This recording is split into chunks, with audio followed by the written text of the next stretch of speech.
Hello, and welcome to Flip the Coin Onto Its Edge. I am your host, Michael Papaw Newton. I've studied philosophy, classic and ancient mythology, spirituality, science, and various religions like Christianity, Judaism, Wicca, Kabbalah, Buddhism, and Taoism for over 20 years. Thanks for tuning in. Remember to leave all preconceived notions, opinions, and beliefs at the door. Open up. This is episode number 15. And today we're excited to explore how Satan influences our minds and how complacency can hinder our ability to be proactive. Just a reminder, tap the button to follow this podcast. Now, into our show.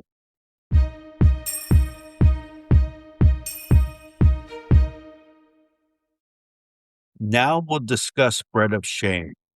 When a short circuit occurs and the pleasures abandon us, what is really going on in the 99% level of reality? Implanted within each of our souls is a memory chip. This memory chip has the entire deal encoded on it. No light unless I transform my behavior from reactive into proactive. As soon as we become reactive, the light flows in directly on the short circuit. Direct light activates the chip. Direct light is the trigger mechanism. Our souls remember the deal, and then something happens.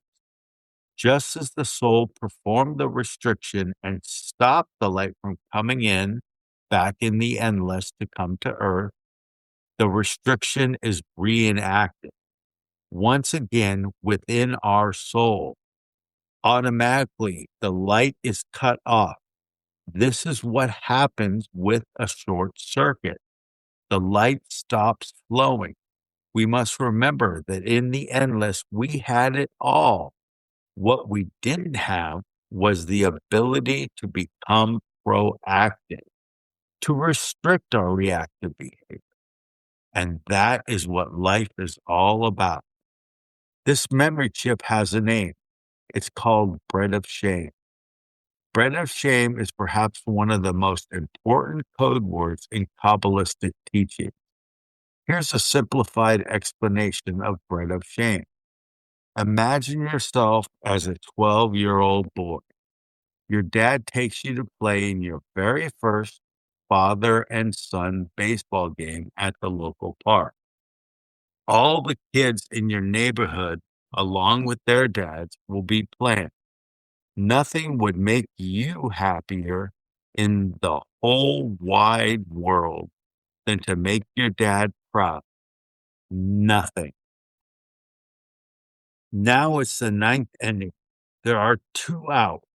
The game is tied 2-2, and you're up to bat. As you approach the plate, your heart is beating like a drum. You look over to the sideline. Your dad is smiling at you. You look over to the pitcher. He's trying to stare you down. You take your position at the plate. You warm-up swings. Everyone in the park focus directly upon you. The pitcher winds up, throws, you swing, smack. The ball rockets along the dirt, past the shortstop, into the outfield, past the center fielder. It's a home run. As you cross home plate, you lock eyes with your dad. His smile is as wide as the field. All your teammates are cheering you on. You're overwhelmed with pride and accomplishment. The feeling is indescribable, especially for a 12-year-old boy. The 12-year-old boy accomplished this on his own. No one else gave it to him. He earned it. This is the true underlying reason for the existence of our world. If there were no bread of shame, The light could have simply established the soul with a existing proactive intelligence already built into its nature in the endless. Who needs this world to learn how to be proactive? Just give it all to the soul in the endless. But the light couldn't really do that at all, because if the light did, the soul would not have really earned this proactive nature. The soul would not be the cause behind it. The light would be the cause. The soul's proactive nature would merely be an effect. By being in this world of lack and hardship, the light has given us the greatest gift of all, the ability to remove bread of shame as we transform our receiving nature into one of total sharing by doing it ourselves. Then we will be the cause behind our newly evolved sharing nature.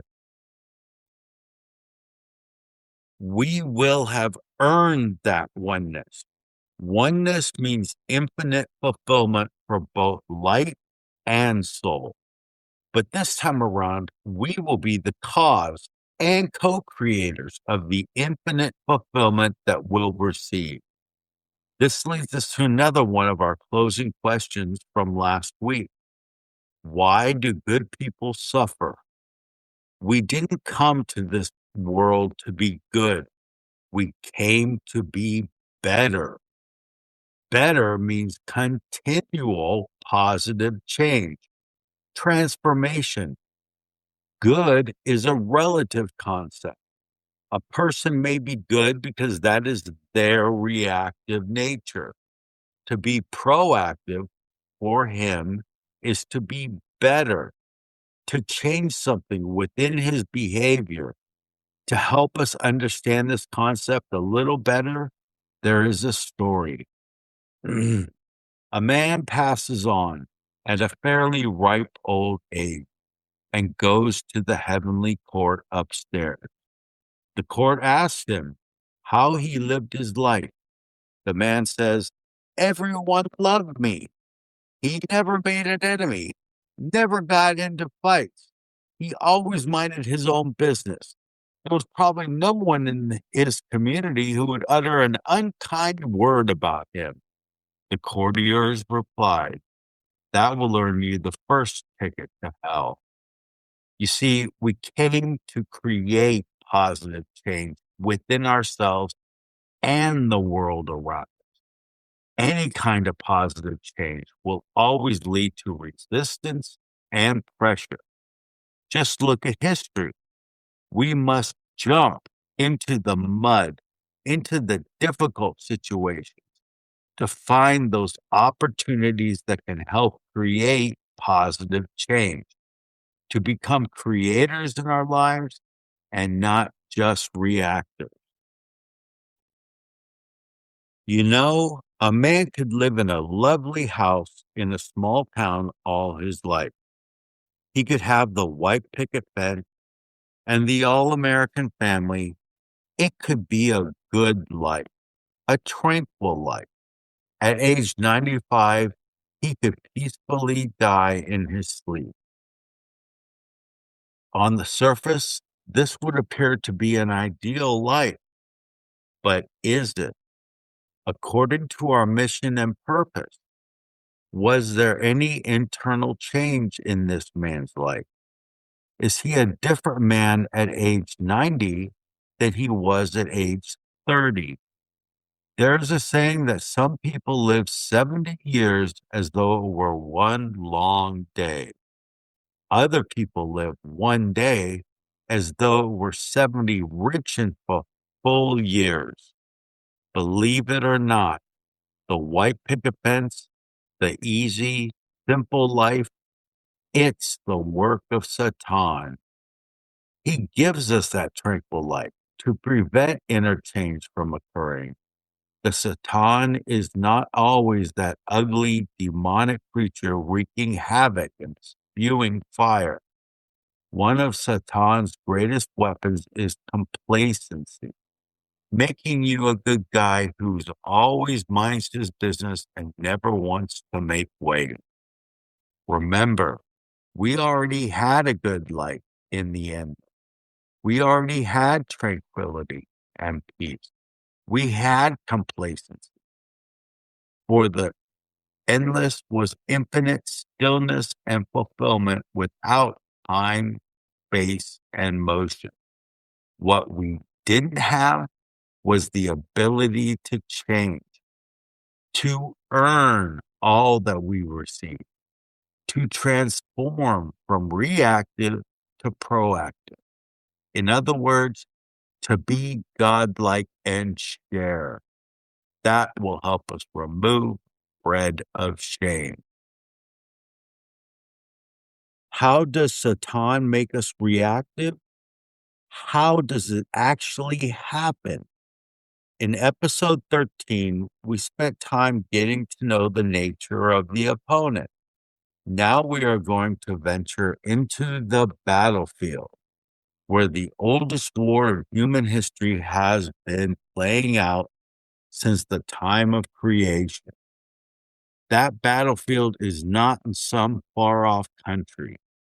That battlefield is not in some faraway jungle.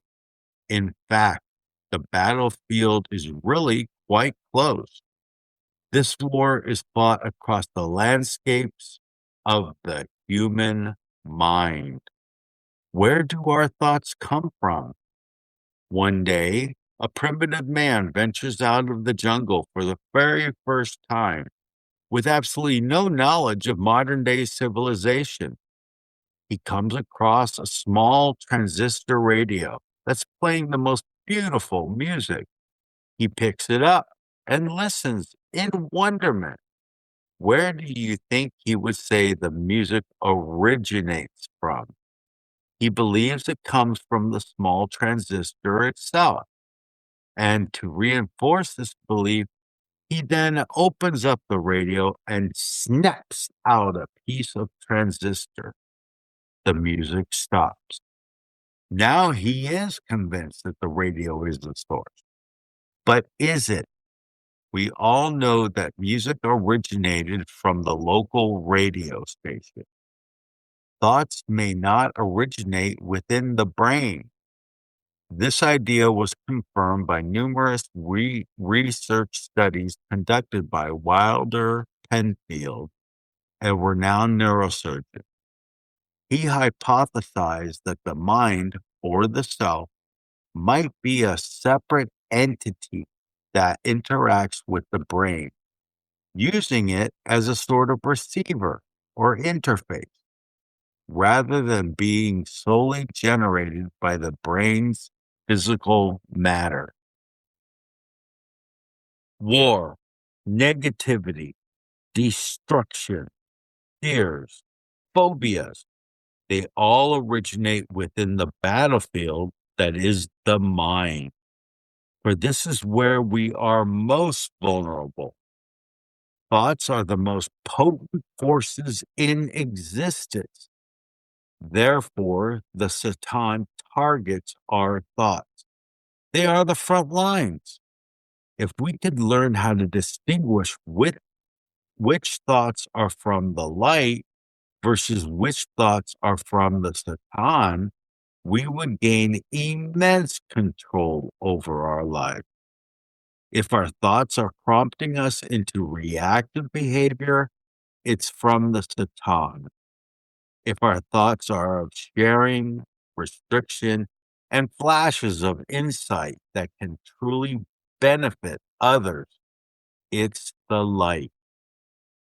That may sound simple, but Satan should never be underestimated.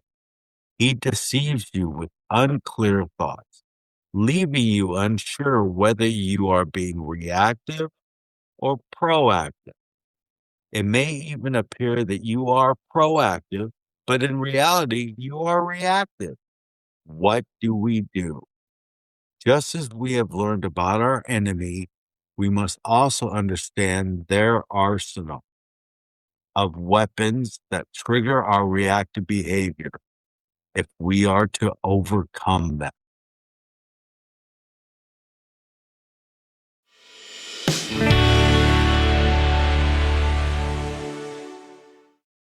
That's all we have time for. Thanks for tuning into this week's episode. Today, we shared a warm and meaningful discussion about bread of shame and how, without putting in effort or facing uncomfortable truths, we might find ourselves missing out on lasting fulfillment and feeling defeated in the game of life. Next week, we'll dive into more of the tools used by Satan, like uncertainty, anxiety. Then we'll explore one of our most valuable allies, our gut instincts. I advise you not to believe anything you hear in this podcast. Could you test it out in your life? It has to work for you. Believing means there is already an element of doubt. The secret to success is to know the laws of life, not to believe in them. When you test these laws and principles, you will come to know. For your own benefit, make room for compelling new ideas. This will allow you to understand and evaluate the teachings more effectively. Quick reminder, click the button to follow this podcast. And remember, God woke you up this morning for a reason. Now go out and find out why.